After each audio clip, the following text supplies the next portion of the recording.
Racing just is started with inquiry. First to show quickness at the start. Salinas moving up Gabo. Mr. Environment. In the middle portion now is Jack Show King at Chage Chonange. That's my way, Mr. Makati. Princess Jellic, how did you know? While Magisterium is the early trailer by about 13 lengths of the leader. We have Gabo by about 4 lengths. Salinas is right behind in second, 3 lengths further back in third.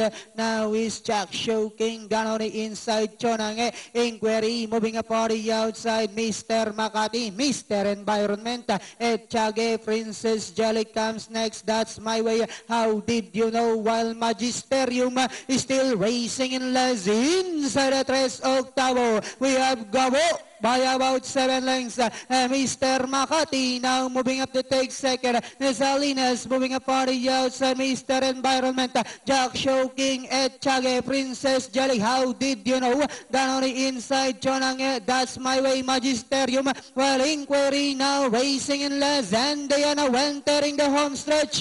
We have Gabo by about 6 lengths. Mr. Makati remains in second. Last 100 meters, we have Gabo by about 7 lengths, followed by Mr. Makati, Mr. Environment, and finally the curtain closer, Gabo.